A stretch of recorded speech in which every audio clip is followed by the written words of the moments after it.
Okay, we're in South Texas on the Gulf Coast. It's about 8:30 in the morning, getting where the wind's coming up. I'm shooting my 22 bench rest.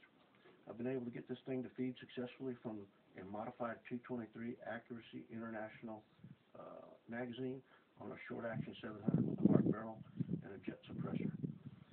The load is a 55 grain Hornady with 3,600 feet per second, and we're going to make a short little video, see if we can't get this thing to run for a few rounds for us.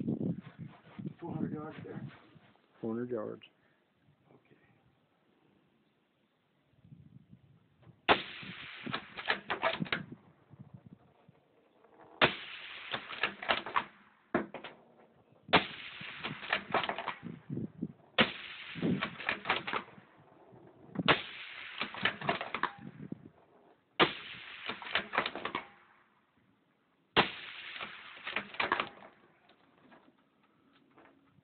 Sounds like a champ.